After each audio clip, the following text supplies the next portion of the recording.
마가복음 4장 33절.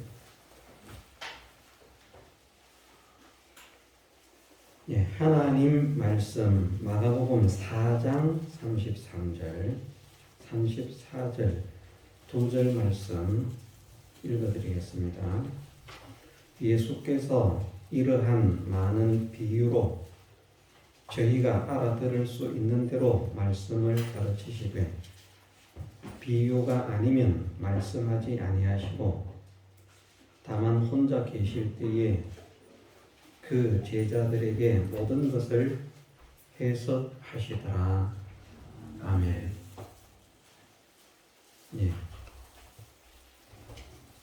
제자들에게 비밀을 알려주신다. 제자들에게 참된 은혜를 받고 누릴 수 있는 사람이 되게 하신다 말씀을 하시기 때문에 우리가 주님의 제자 되기를 간절히 소망하고 힘을 써야 할 줄 믿습니다. 제자는 구원의 사람과 별다른 사람인가 그런 생각을 할 수 있는데 지난 시간에도 말씀을 드린 것처럼 구원받은 사람은 제자입니다. 성경을 우리가 살펴보면 성도라는 말이나 하나님의 자녀라는 말이나 제자라는 말이나 사실은 다 같은 말이 되어진다. 제자보다는 하나님의 자녀가 훨씬 가깝습니다. 그렇지 않습니까? 제자는 일단 남남이고요. 자녀, 아들은 아버지와 아들과의 관계보다 이 세상에서 말을 하면 물론 부부 관계가 무촌이라 더 가깝다, 일심동체라 이런 말을 하기는 하지만 아버지와 자녀, 부모와 자녀의 관계보다 더 가까운 관계는 세상에 없습니다. 가장 가까운 관계가 부자 관계, 부모와 자식의 관계입니다. 그런데 이제 자꾸 부자라 이렇게 말하는 것은 믿음에 있어서 영적으로는 하나님이 여자 하나님이 없기 때문에 아버지만 계시기 때문에 우리에게는 한 하나님이 계시니 곧 아버지시라, 아버지만 하나님이시라고 말씀하기 때문에 육신적으로 말을 할 때는 부모와 자녀 관계라고 말을 하지만 영적으로는 이제 부자 관계라 이렇게 말을 하는 것입니다. 그래서 여성분들은 섭섭해하지 않으면 좋겠습니다. 왜 부모와 자식 관계라고 하지 않고 엄마는 섭섭하게 쏙 떼고 맨날 부자라고 할까? 맨날 그러지는 않습니다만은 그렇게 영적으로 말을 할 때 부자 관계가 가장 가깝다라고 말을 해도 이치적으로 그렇구나. 아버지 하나님은 어머니 하나님이 없고 아버지 하나님만 계시기 때문에 그렇게 되는 것이 맞구나. 그렇게 하면 되겠습니다. 그래서 성경으로 볼 때 하나님과 성도, 믿음의 구원의 백성과의 관계에 있어서 아버지와 아들의 관계보다 더 가까운 관계는 없습니다. 그런데 누가 아버지와 아들의 관계가 되는가? 예수 그리스도를 구주로 영접하면 아버지와 아들이 되어버리는 것입니다.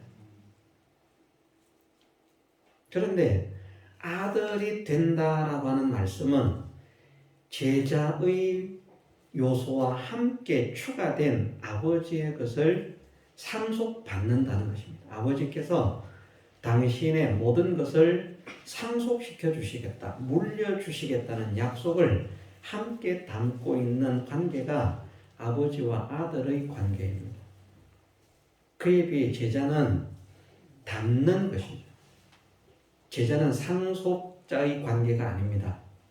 아들은 상속자의 관계이기 때문에 우리가 믿으면 믿고 구원을 받으면 무조건 하나님의 자녀가 되니까 제자는 당연히 되어야 하는 것입니다. 믿고 구원받은 사람은 당연히 하나님의 자녀가 되어서 하나님을 닮은 사람, 하나님을 닮기를 소원하고 애쓰는 사람이 되어야 하기 때문에 제자된 사람도 예수님을 닮는 것처럼 그보다도 더욱더 저 사람을 보니까 저 둘이 부자 관계네. 예를 들어서 저 엄마와 딸이네.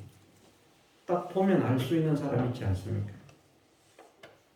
어떤 몸집이 좋은 그런 연예인이 있는데 그 딸내미가 옛날에는 그 아버지를 닮아서 몸집이 비대해가지고 어디든지 가면 이 부녀 관계라고 다 알아봤대요. 그래서 걱정을 안 했답니다. 애를 잃어버릴 것이라고. 5층에 있어도 1층에서 딸아이 거기 있습니다. 다 알려준대. 그런데 그 딸아이가 피나는 모래 끝에 그 다이어트를 해가지고 말입니다. 날씬해졌어요. 사람들이 몰라본다. 그래서 섭섭하다.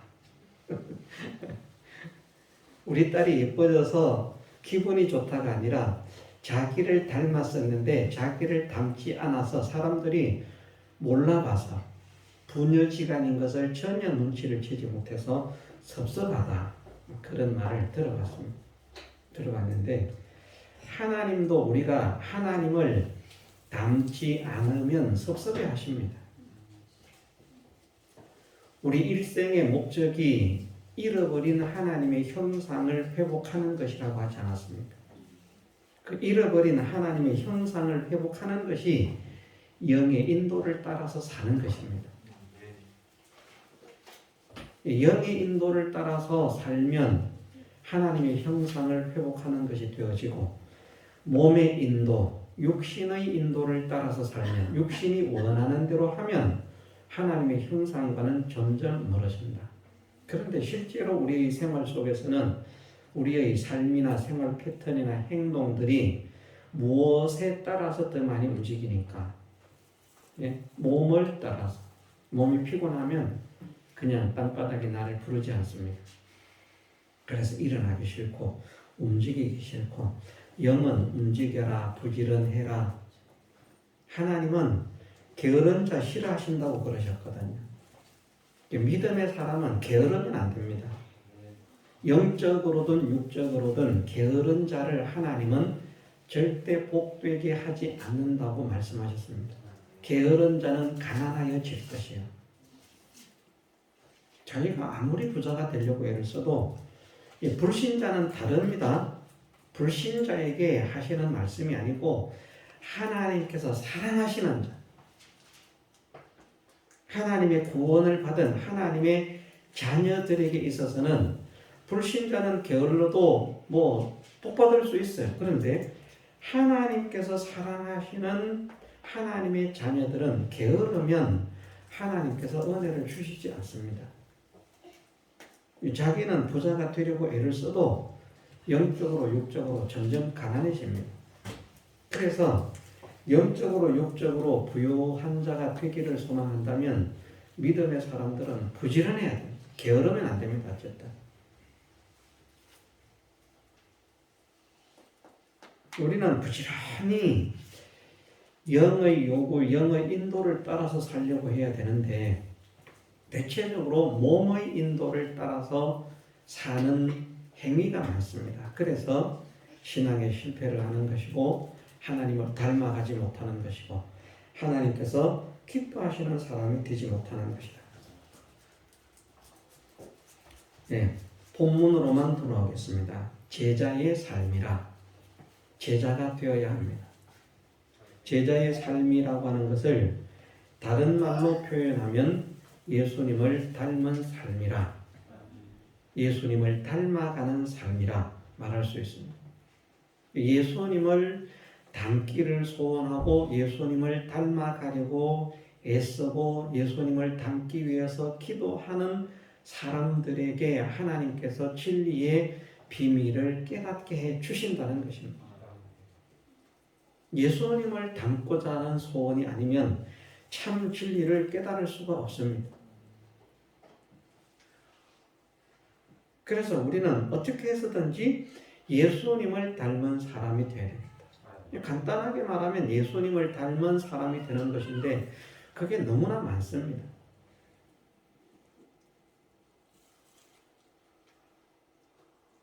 그러면 그냥 몇 가지만 이제 우리가 생각을 하면 예수님을 닮은 사람은 어떤 사람이 예수님을 닮은 사람인가?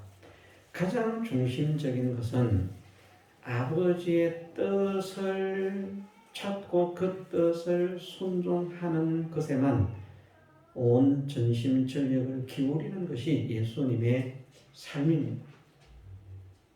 하나님의 뜻이 무엇일까? 하나님께서 원하시는 것이 무엇일까? 하나님께서 나에게 하라고 하시는 것이 무엇일까? 그래서 예수님은 주무시는 것도 사실은 육신이 연약해서 주무시는 것이기도 하지만 그 주무시는 것조차도 아버지께서 주무시게 하지 않으시면 자지 않는. 그래서 배를 타고 갈 때 주무셨다. 그러면 그것이 육신의 연약함 때문에 주무시는 것이기도 하지만 그렇게 함으로 인해서 또 하나님께서 계시의 기반으로 사용하시는 역사를 일으키시기 때문에 그때는 자야 되는 것이죠. 뭐 똑같은 육체인데 언제는 잠이 오고 언제는 잠이 안 오고 그렇겠습니까? 그런데 아버지께서 힘을 주셔서 잠을 자지 않고 또 말씀을 전하게 하시면 사흘 동안 밤낮이 바뀌는 줄도 모르고 말씀을 전하실 수도 있어요. 저들이 나와 함께 있은 지 이미 사흘임에 이제 나흘째가 되었는데 그러면 우리가 생각을 해보면 예수님의 말씀이 끊어지고 그냥 아무런 무엇이 없는 상태였다고 하면 아마 많은 사람들이 그 중간에 돌아가지 않았을까. 그런데 그 많은 사람들이 돌아가지 않고 예수님께 남아있다가 예수님께서 돌려보내시니까 돌아가는 이 상황은 어떠한 상황일까? 주님의 말씀이 계속되었다. 여기에는 우리가 알지 못하는 신비한 기적의 역사가 또 있었다는 것을 우리는 알 수 있습니다. 왜냐하면 그 시대는 지금처럼 이렇게 예배당에서 예배를 드리고 집회를 하면 밤새도록 불 켜놓고 있으면 그냥 밤인지 낮인지 모르고 있는다고 하지만 그 시대는 그런 시대가 아니지 않습니까? 덜판에 저녁 되고 캄캄해지면 뭐 예수님 말씀 들린다고 해도 아무것도 안 보이는 그런 상황도 발생합니다. 그런데 성경에 기록되어 있지는 않지만 사람들이 밤낮을 느낄 수 없을 만큼 은혜 세계에 빠지게 하셨던지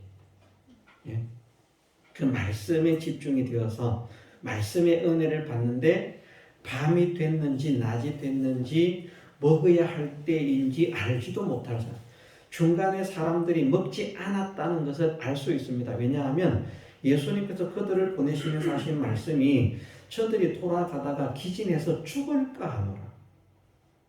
굶고 있었다는 거예요. 먹은 것이 아니고. 한 끼 굶었다고 돌아가다가 기진해서 죽을까 하노라 말씀하시겠습니까? 아닙니다.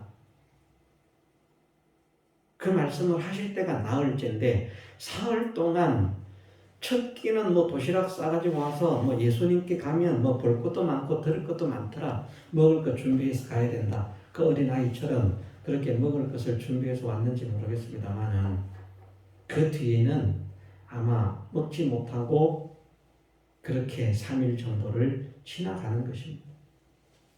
배고픈데 주님 말씀이 끊어지고 아무것도 없는 역사가 시작되면 어둑어둑해지면 사람들이 뿔뿔이 흩어져서 돌아가려고 하지 그게 남아있겠습니까? 그런데 돌아가지 않고 그곳에 남아있었다는 것을 알 수 있습니다. 왜? 집에 돌아갔었다면 틀림없이 먹고 왔을 테니까.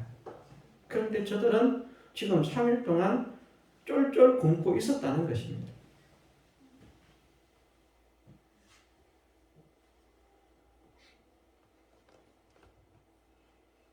예. 예수님은 그래서 우리가 생각해 보면 쉬는 것이나 자는 것이나 병을 고치는 것이나 말씀을 전하시는 것이나 모든 것이 정말 자기 육신이 원하는 대로 하지 않으시고 아버지께서 원하시는 대로만 사신 분이시라. 이것을 곰곰이 생각해 보면 알 수 있습니다.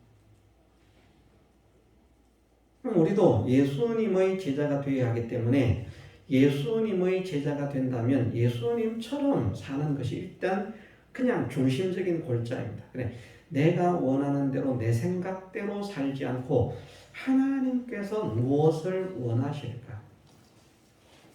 이제 그것을 찾을 수 있어야 됩니다. 내게 하나님께서 무엇을 원하시는지 그 뜻을 알 수 있도록 하나님께서 내를 주옵소서. 자기 마음에 무엇이 생각난다고 이것이 하나님의 뜻이다 할 수가 없습니다. 예를 들면 예수님께서 복음을 전하시는데 어떤 사람이 예수님의 제자가 되기를 원했습니다. 그래서 앞으로 저는 어디든지 예수님께서 가시는데 저도 따라가겠습니다. 예수님 제자가 되겠습니다. 그랬더니 그가 따라오지 못하게 주님은 거절하셨어요. 그때 하시는 말씀이 산에 여도 굴이 있고 공중에 나는 새도 집이 있으되 인자는 머리 둘 곳이 없다. 또 어떤 사람에게는 나를 따라오너라 말씀을 하셔요. 어떤 사람은 제가 예수님을 따르겠습니다 거절을 하는데 어떤 사람은 나를 따라오너라 그러면서 하시는 말씀이 그 사람이 먼저 그 말을 하죠. 예, 주님을 따르겠습니다. 그런데 가서 제 부모님과 작별 인사를 하고 돌아오게 하십시오. 또 아버지 장례를 치러야 되겠으니까 장례를 치르고 오게 하십시오. 죽은 자들은 죽은 자들로 장사하게 하고 너는 나를 쫓아라.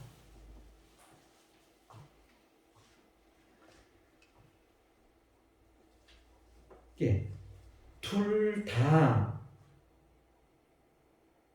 그 속에 보면 자기 생각이 있지 않습니까? 나는 예수님 제자가 되어서 예수님과 함께 다녀야 되겠다. 예수님께서 어디로 가시든지 예수님과 함께 다녀야 되겠다. 최고의 삶이다. 그런데 예수님 막으십니다. 어떤 사람에게는 따라오라고 말씀하시는데 인간적인 도리를 생각해 봅니다. 인간적인 도리를 생각할 때 이런 것 저런 것 하고 오는 게 맞지.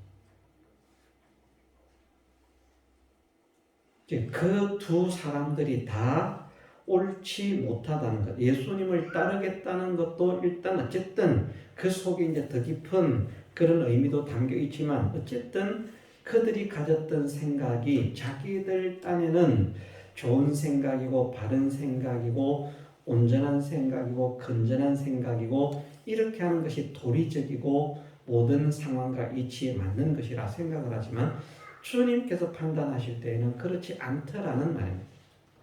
그래서 사실은 우리가 예수님의 제자 된 삶을 산다는 것이 그래서 한편으로 어려운 것입니다.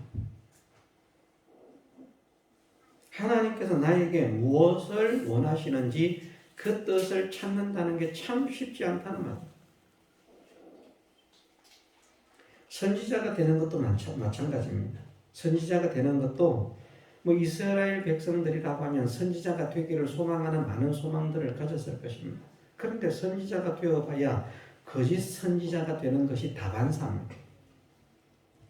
참 선지자가 되려고 하면 선지자는 하나님의 뜻을, 하나님의 비밀을 백성들에게 바르게 전해야 하는데 그는 하나님의 말씀, 하나님의 뜻을 바르게 전할 수 있는 그런 사람이 되지 못하고서 자기가 선지자가 되겠다고 생도가 되어서 아무리 애를 쓰고 그렇게 해서 선지자라고 그런 간판을 달았다고 해도 그들이 하는 일들은 결국은 거짓 선지자. 하나님 앞에 진실한 선지자로는 인정함을 받지 못하는 것입니다. 그러면 예를 들어서 내가 선지자가 되어야 되겠다 하는 이런 생각을 가시는 것도 좋습니다. 그런데 내가 선지자가 되어야 되겠다고 내가 뜻을 정하는 것이 아니라 하나님께서 나에게 하나님의 뜻을 찾게 하시고 알려주시기를 원합니다. 그런 사람이 되어야 되는 것이죠. 그래서 하나님께서 그 사람을 선지자로 쓰시겠다고 하면 그 사람을 통해서 바른 말씀이 하나님의 바른 뜻이 전해지도록 역사를 하실 것입니다. 성경에 나타난 선지자들이 선지자가 되기 위해서 자기들이 소망을 가지고 어떤 선지자의 생도로 들어가서 훈련받은 사람들이 아니고 하나님께서 부르신 사람들입니다. 엘리사 시대나 엘리야 시대나 그런 시대에 보면 선지자의 생도들이 있지 않습니까? 그건 자기들이 선지자가 되겠다고 선지자에게 가서 이제 수업을 받는 것입니다. 말을 하자면 선지 학교에 들어가서 자기 생각으로 들어간 사람들, 그 사람들이 뭐 예를 들어서 게하시가 엘리사의 뭐 최측근처럼 이용을 당하지만 게하시가 선지자가 됩니까? 결국 선지자가 되지 못합니다. 하나님께서 선지자의 사명을 맡기실 사람 같으면 선지자의 일을 할 수 있도록 하나님께서 그러한 깨달음을 주시고 그러한 역사를 하게 하시는 그것이 있거든. 그런데 그것도 없이 내가 선지자가 되어야 되겠다. 자기가 뜻을 정하는 그것은 하나님의 뜻이라고 할 수 없다. 제자들은 물론 예수님의 12 제자들은 그리고 또 본문 속에 나타나 있지 않지만 또 조금 더 넓은 범위로는 70 제자도 있었습니다. 그 70 제자들도 예수님과 함께 했다는 것을 알 수 있습니다. 그런 자들은 예수님이 가시는 곳에 어디든지 함께하는 자들이었지만, 자, 예수님의 12 제자들도 자기들이 예수님의 제자가 되겠다고 설쳐서 저를 제자로 써주세요 해서 제자가 된 사람들입니까? 예수님께서 부르신 사람들입니까? 부르신 사람들입니다. 차이가 있습니다. 부르심을 입지 않고 내가 제자가 되겠다. 백날 애써봐야 소용없습니다. 겉으로는 제자의 모습을 가지고 살아갈지 모르겠지만 실제로는 제자로 쓰임을 받을 수가 없다. 그래서 선지자도 마찬가지라는 것입니다. 하나님께서 선지자로 부르시는 사람이 있는데 하나님께서 선지자로 부르시는 사람은 하나님께서 쓰시는 선지자로 사역을 감당할 수 있지만 하나님께서 부르시지 않았는데 자기가 그것이 좋겠다, 이것이 돼야 되겠다 하고 된 사람들은 되어봐야 거짓 선지자에 불과하다. 이 말씀의 이치가 어떤 이치인지 이해가 되고 그런 게 있는지 모르겠습니다만은 이런 것들이 같은 그런 이치들로 적용이 됩니다. 그래서 우리가 세상의 학문을 배울 때에도 그런 말을 하지 않습니까? 어떤 기본적인 원리를 배웠다고 하면 공부를 잘하는 사람이 되려고 하면 그 원리를 응용까지 잘하는 사람이 돼야 되는데 원리는 아는데 응용은 죽으라고 못해. 공부가 잘 안 된다는 말이에요. 진리도 마찬가지입니다. 하나님께서 기뻐하시는 복음의 일에 있어서 이런 일을 하라 하는 말씀이 있다면, 이런 사람이 되라 그런 말씀이 있다면 그 하나만 말씀하시는 것이 아니라 항상 모든 것을 다 열거해서 말씀하실 수 없기 때문에 어떤 한 가지만을 대표로 말씀하시는 것이지 그 속에는 부수적인 따라오는 것들이 많이 있다. 자, 다시 본문으로 돌아갑니다. 예수님의 제자가 되기를 소망하고 힘을 써야 됩니다. 예수님을 닮기를 소망하고 힘을 써야 한다는 말씀입니다. 예수님을 닮기를 소망하고 힘쓴다는 첫째 중심은 무엇이든지 내가 하고자 하는 것이 아니라 아버지께서 무엇을 하라고 하시는지 아버지의 뜻을 찾고 기다리는 사람이 되어야 됩니다. 내가 하고 싶은 것만 하려고 하면 절대 예수님의 제자가 될 수 없습니다. 예수님은 능력 행하는 것이 좋지만 능력도 자기가 행하고 싶다고 다 행하는 분 아니에요. 말씀 전하는 것이 좋지만 또 말씀만 전하시는 분도 아닙니다. 이렇게 저렇게 하라고 할 때에는 이렇게 저렇게 아버지께서 하라고 하시는 대로, 그래서 나는 무엇이든지 내 원대로 하지 않고 아버지의 원대로, 아버지의 뜻대로 하려고 합니다. 그것이 일단 중심적인 예수님의 모습이기 때문에, 예수님의 삶이기 때문에 거기에서 이제 다른 모든 것들이 나오는 것이죠. 우리도 내게 대한 하나님의 뜻을 찾을 수 있도록 은혜를 주옵소서. 그러면 그 뜻을 따라서 어떤 사람은 예수님의 제자가 되어서 예수님 측근에서 함께 일을 해야 될 사람도 있는가 하면, 또 어떤 사람들은 그렇게 말씀하시지 않습니까? 예수님께 은혜를 받은 사람들도 너는 나를 따라오너라 이렇게 말씀한 사람이 있는가 하면, 예수님을 따르겠다고 말하지만 그러지 말고 돌아가서 네가 사는 곳에서 어떻게 해라 이렇게 또 하는 사람도 있습니다. 그러면 그냥 우리가 생각할 때는 어떤 한 가지만이 무조건 예수님 제자입니다.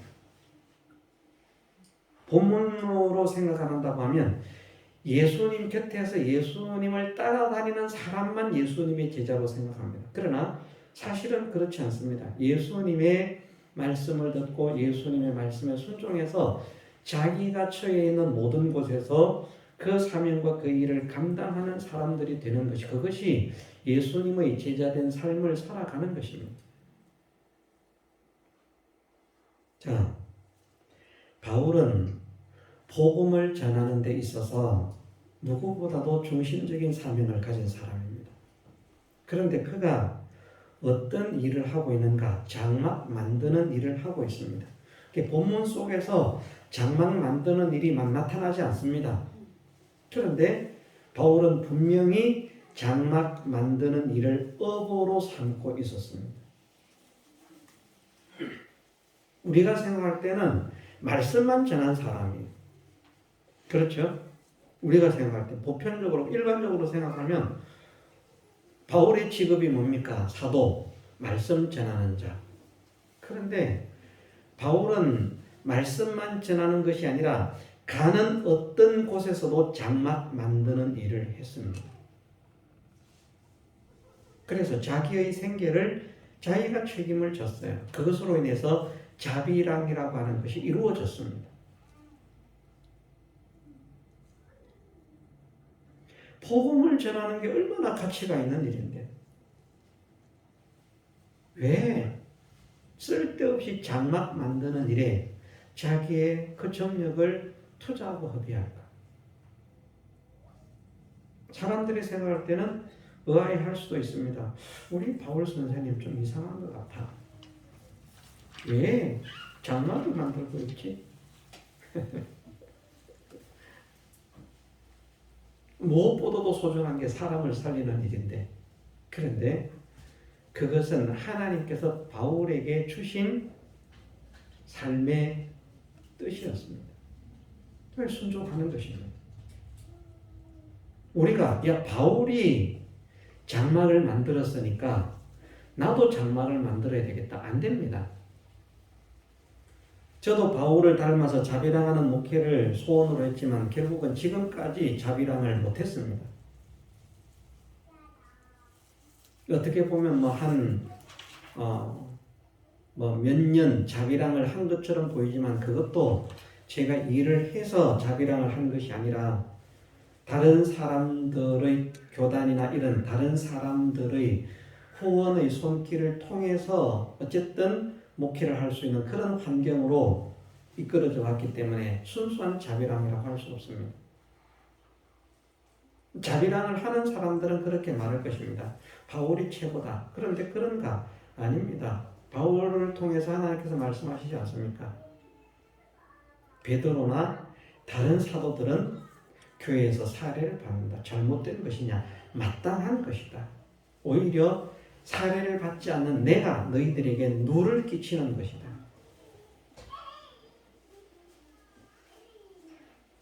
그런데 누를 끼치는 줄 알지만 왜 누를 끼친다고 말을 합니까? 말씀을 가르치면 거기에 합당한 하나님의 복음의 일꾼으로서 그 사례를 받아야 된다. 합당한 사례를 받아야 그 말씀을 받는 자들이 우리에게 생명의 말씀을 가르쳐주는 이 분을 통해서 듣는 이 생명의 말씀의 가치가 얼마나 복된 것인가. 정말 세상의 그 어떤 것보다도 복되고 가치 있는 생명의 말씀을 듣는다 해서 기쁨으로 하나님의 종을 섬길 줄 알아야 또 그들에게 그로 인한 하나님의 축복, 은혜가 임하게 되는 그런 방편이 되는데 일단 그것을 막는다는 말입니다. 그렇기 때문에 누를 끼치는 것이라고 말합니다. 다른 것이 사례를 안 받는데 무슨 누를 끼치겠습니까? 그렇지 않습니까? 누가 되는 건 그거밖에 없어요. 성도들이 복받을 수 있는 길을 한 방편으로는 막아버린다. 다른 방편에는 열려 있다고 할지라도 한 방편으로는 막아버린다. 그럼 그 면에서 보면 어떤 면에는 다른 사도들처럼 사례를 받으면서 성도들을 바르게 양육하면서 또 그것으로 인한 성도들이 은혜와 복을 받을 수 있도록 만드는 것이 훨씬 잘하는 것이라고 할 수 있는데 그럼에도 불구하고 이것을 알고 있지만 하나님께서 바울에게 주신 사명은 그렇지 못했기 때문에 또 그것을 하지 못하는 것입니다. 그래서 장막 만드는 일을 하면서 복음을 전하는 것입니다. 그것이 바울의 하나님께 대한 순종입니다. 특정적인 것만 하나님의 뜻은 아닙니다. 하나님의 일이라고 하면 무엇이 하나님의 일인가? 하나님의 일의 중심은 복음을 전하는 것입니다. 사람을 살리는 것입니다. 기도하는 것 하나님이 일 아니라고 했습니다. 기도도 하나님의 일이 되려고 하면 하나님 그 영혼을 사랑해 주십시오. 그 영혼을 불쌍히 여겨 주십시오. 그 영혼에게 믿음을 허락해 주옵소서. 그 구원을 사랑하사 구원의 은총을 허락해 주옵소서 하고 다른 사람의 구원을 위해서 눈물을 흘리며 기도한다고 하면 그것은 그 기도가 하나님의 일이 될 수가 있습니다.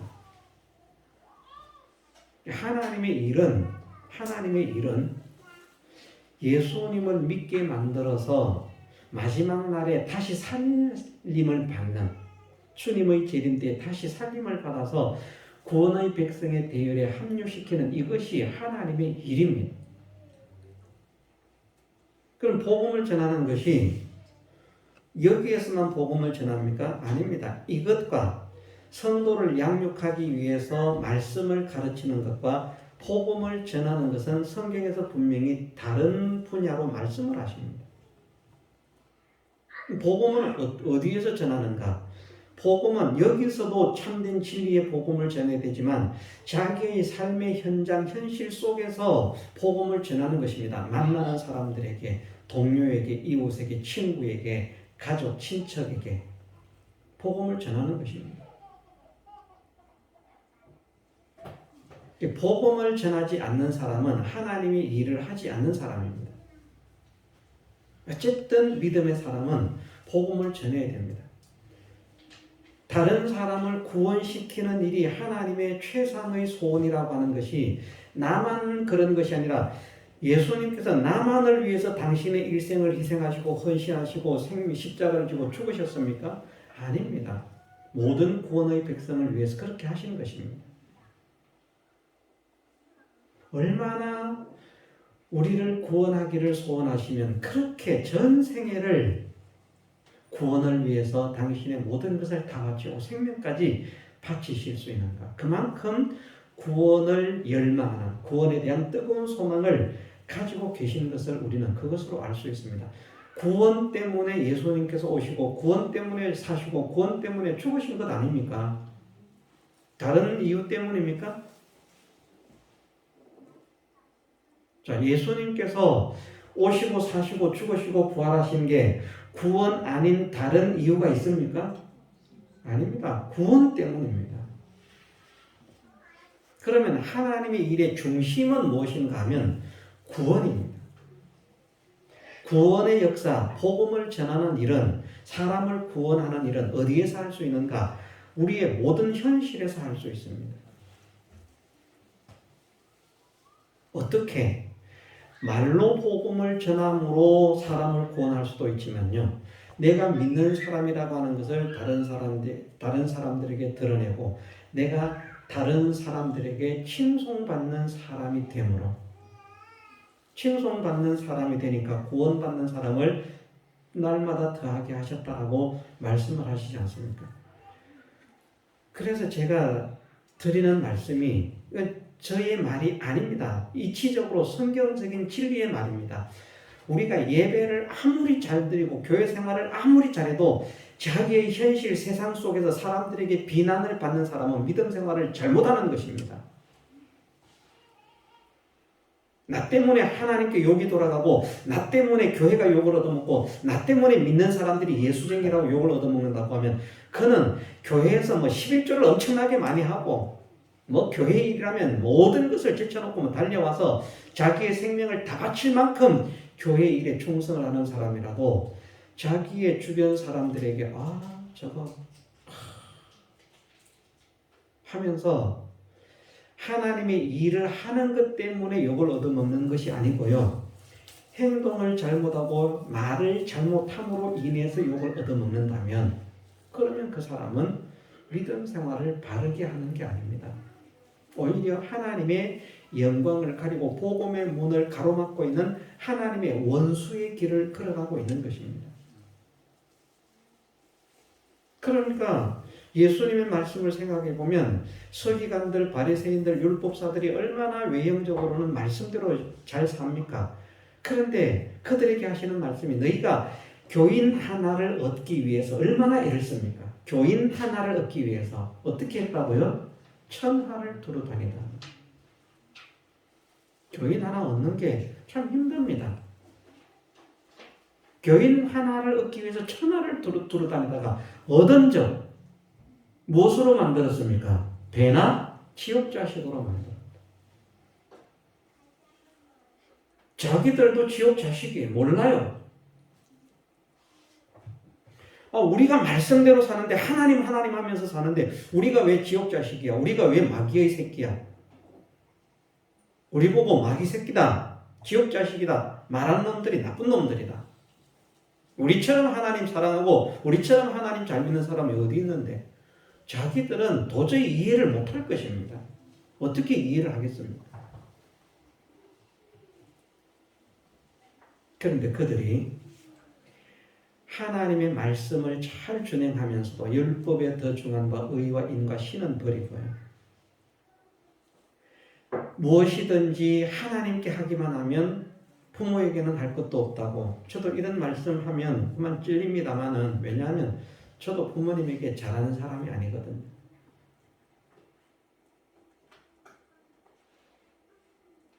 그런데 부모에게 아무것도 하여 주기를, 자식된 도리를 아무것도 하지 않으려고 합니다. 왜? 나는 하나님을 위해서 사는 사람이기 때문에 하나님께 드렸어. 그게 더 중요하지 뭐.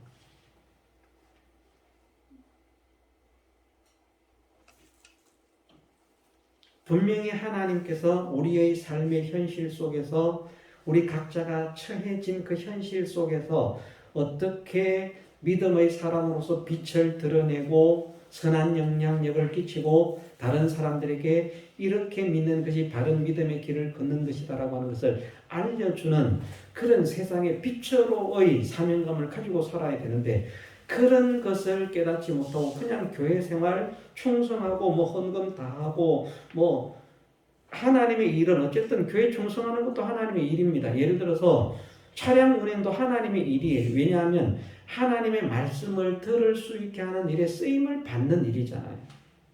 교회를 청소하는 일도 하나님의 일이에요. 왜? 지저분한 환경 속에서 은혜를 못 받는다. 정말 깨끗하게 잘해서 들어오는 사람들이 야 정말 깨끗하구나 좋구나. 피아노 반주를 한다든지 예배를 더 잘 드리기 위해서 하는 모든 이런 일들이 복음의 일을 하는 것입니다. 그런데 이것은 예배 시간으로 충분하지 않습니다. 그죠? 자, 차량 운행, 예배 시간 아닌데 계속 사람들 왔다 갔다 교회 태워놓고 자, 저는 차량 운행이 사명입니다. 월요일도 저는 교회 차만 모르겠습니다. 그래서 집집마다 다니면서 오세요. 교회 가서 기도하세요.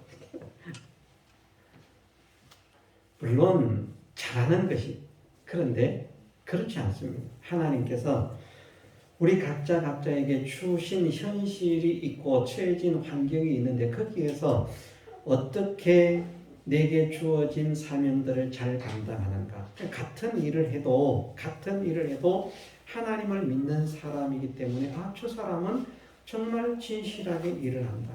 저 사람은 정말 정확하게 일을 한다. 저 사람은 정말 정직하게 일을 한다. 저 사람은 정말 성실하게 일을 한다.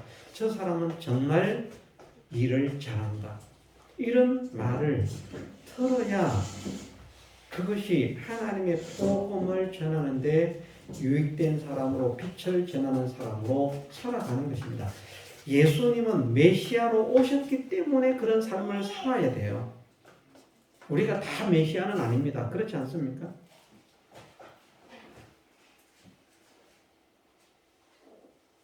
우리가 다 메시아가 아니죠. 우리가 메시아라면 예수님처럼 만사를 제쳐놓고 그렇게 살면 돼요. 하나님께서 책임지시고 해결하셔요. 그런데 하나님은 우리에게 원하시는 것이 엿새 동안은 힘써 내 모든 일을 행할 것이나 그러면 엿새 동안에 내게 주어진 환경과 현실 속에서 하나님의 뜻을 따라서 어떤 것을 하나님께서 기뻐하신다. 여기에서는 내가 이런 선한 영향력을 행사해야 되겠다. 나를 보는 사람들이 하나님을 믿는 사람은 정말 다르구나. 정말 좋구나. 정말 신뢰할 수 있겠구나. 나도 하나님을 믿었으면 좋겠다. 나도 저 사람처럼 되었으면 좋겠다. 하는 그런 모습들을 보여줄 수 있는 그 모든 것들이 다 제자된 삶입니다. 그래서 사실은 예수님의 일을 한다는 것이 직장 생활을 하는 것도 예수님의 일이 될 수가 있어요. 직장 생활을 어떻게 하는가에 따라서 거기에서 하나님께서 원하시는 하나님의 기뻐하시는 그런 일을 할 수가 있고 어떤 사람은 직장 생활을 하지만 그만 하나님을 닮은 예수님을 닮은 직장 생활이 아니라 마귀에게 속한 그런 사업을 하는 사람도 마찬가지입니다. 사업을 하는 사람도 예수님을 닮아서 어쨌든 이런 사업을 통해서 다른 사람에게 유익을 주고 혜택을 입히고 또 하나님을 찬양하게 만들고 하는 이런 일에 내가 쓰임을 받아야 되겠다. 그런 소원을 가지고 하는 사람도 있습니다. 그런데 그렇지 않고 돈벌이에만 집중되어서 하는 사람도 있지 않습니까? 다양한 방법은 있습니다. 시간이 갑니다마는 제가 아는 제가 신앙생활을 할 때 어떤 장로님 한 분을 그런 면에서는 제가 그분을 참 존경합니다. 그분은 목회자도 참 존중을 하는 분이고 그런데 어쨌든 부인 말을 잘 들어요. 그분이 남편의 신앙은 아닙니다. 오히려 부인의 신앙이 남편을 그런 남편으로 만들어 가는데요. 이분이 회사를 하는 사람입니다. 밑에 많은 직원들이 있습니다. 자기의 회사의 직원으로 채용이 된 사람은 교회를 다닐 수밖에 없도록 만들어요. 회사 운영을 그렇게 하는 거예요. 사람들이 회사 생활하면 일하는 거 참 싫어하거든요. 그런데 이분은 어쨌든 자기 모든 회사 직원들이 예배를 참석하면 예배 참석한 그것을 일을 한 것으로 인정을 하고 거기에 대한 대우를 해줍니다.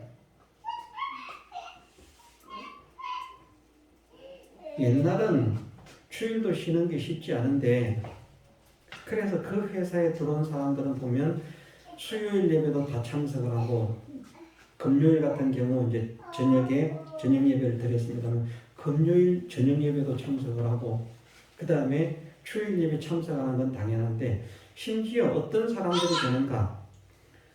그 회사에 들어간 사람들은 거의 다 주일학교 교사가 돼요. 거의 다. 그렇게 만들어요. 어떻게 만드는가? 주일학교 학생들을 전도하고 신방하기 위해서 교사가 되어서 전도하고 신방하기 위해서 회사에 출근을 하지 않아서도 그것을 일한 것으로 인정을 해서 대우를 해줘요.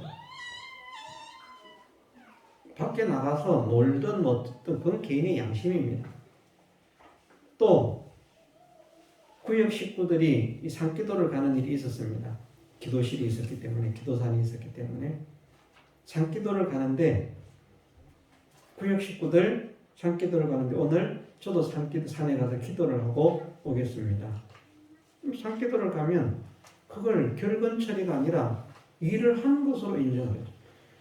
그게 지금 80년대 일인데 지금 제가 말씀드리는 게 80년대 일입니다. 1980년대. 이게 가능한 회사 구조인가? 아닙니다. 그렇게 회사 운영을 해요. 그 중심이 하나님 보실 때 아름답지 않습니까? 다른 사람들은 1시간이라도 더 많이 직원들 일을 시키려고 혈안이 되어 있는데 더 많이 일을 시키고 돈을 더 안 주려고 혈안이 되어 있는데 이분은 신앙생활 하는데 힘을 쓰면 그 모든 것들을 일을 한 것으로 인정을 하고 대우를 해주나. 그러니까 안 믿던 사람이 그 회사에 들어갔다고 해도 풍토가 그런 풍토가 되니까 저절로 그냥 껍데기로라도 신앙생활을 하게 되는.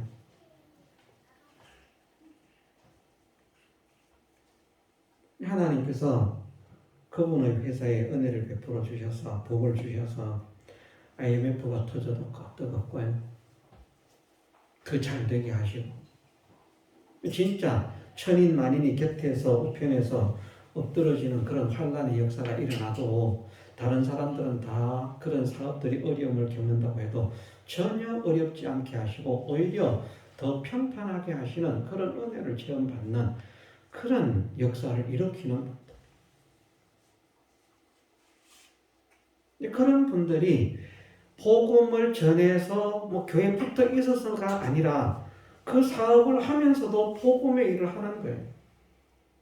그렇지 않습니까?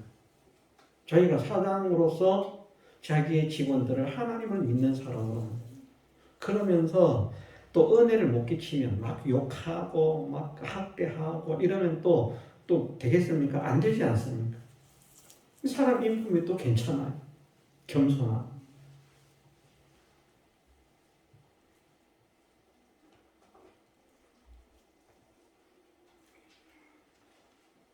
멀리서 목사님을 보니까 설교 시간만 봐가지고 우리 목사님 설교 때 보니까 정말 은혜롭고 좋은데 같이 살아보니까 개판이더라. 그래가지고 실망하는 사람들이 얼마나 많습니까? 그런데 같은 삶 속에서도 아름다운 모습을 선한 영향력을 끼쳐주는 그런 목회자가 된다고 하면 그것이 복이 있는 것 아니겠습니까? 그래서 우리가 다른 사람을 구원시키는 일은 다양한 곳에서 다양한 방편으로 할 수가 있는데 그것을 다른 말로 한마디로 표현하면 무엇이라고 말하는가 하면 세상의 빛이 되는 것이고 또 다른 말로는 모든 사람에게 칭송을 받는 사람이 되는 것입니다. 그래서 신앙생활만 잘하는 것이 아니라 어쨌든 내게 주어진 현실 속에서 사람들이 칭송할 수 있는 사람으로 세워져서 나 때문에 하나님의 영광이 가리워지지 않고 복음의 문이 가로막히지 않고 교회가 욕을 얻어먹지 않고 하나님을 믿는 사람들이 욕을 얻어먹지 않고 다른 모든 사람들이 욕을 하다가도 나를 보면 저분을 보면 교회 다니는 사람들 욕하면 안 돼. 교회 다닌다고 다 그런 거 아니야.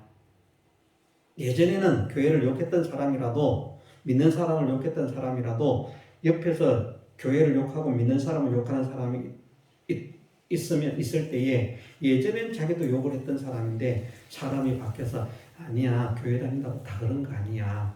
저분을 봐봐.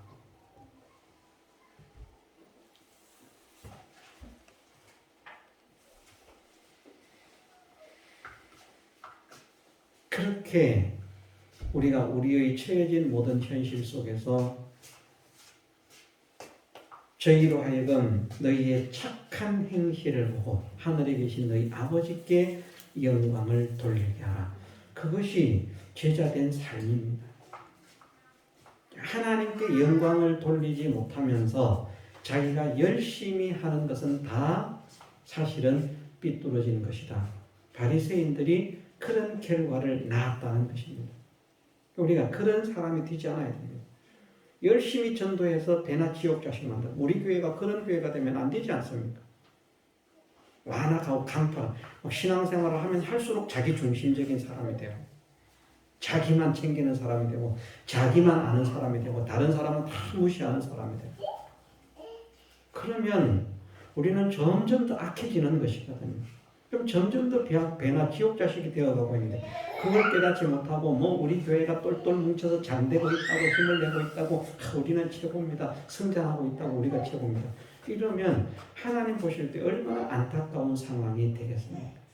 어쨌든 예수님을 닮은 사람이 된다는 것, 어떤 것을 의미하는 것인지 바르게 깨달을 수 있는 은혜를 주옵소서. 그리고 사람들에게 각자에게 주신 직분, 사명이 있는데 모두가 눈이 될 수 없다는 말입니다. 우리를 그리스도 안에서 예수님을 한 머리로 우리는 예수님의 몸으로 각 부분의 지체라고 말하지 않았습니까? 그러면 나에게는 하나님께서 어떤 지체를 맡기셨습니까? 눈이라고 하는 지체를 맡기셨습니까? 입이라고 하는 지체를 맡기셨습니까? 잘못하면 입 그러면 말하는 것만 말할 수 있지만 입은 음식을 먹어서 소화를 시켜서 온 몸이 그 영양분이 공급을 받을 수 있도록 하나님의 말씀을 가장 먼저 흡수해 드리는 그런 사명자가 돼야 되거든요. 그냥 내가 하나님 말씀만 주된다고 되는 것이 아니라 내가 먼저 하나님의 말씀을 가장 먼저 받아들여야 돼요. 자기는 하나님 말씀을 받지 않으면서 하나님 말씀을 싫어하면서 다른 사람한테는 하나님 말씀 들으라 이게 하나님 말씀입니다. 백날 말해야 소용이 없습니다.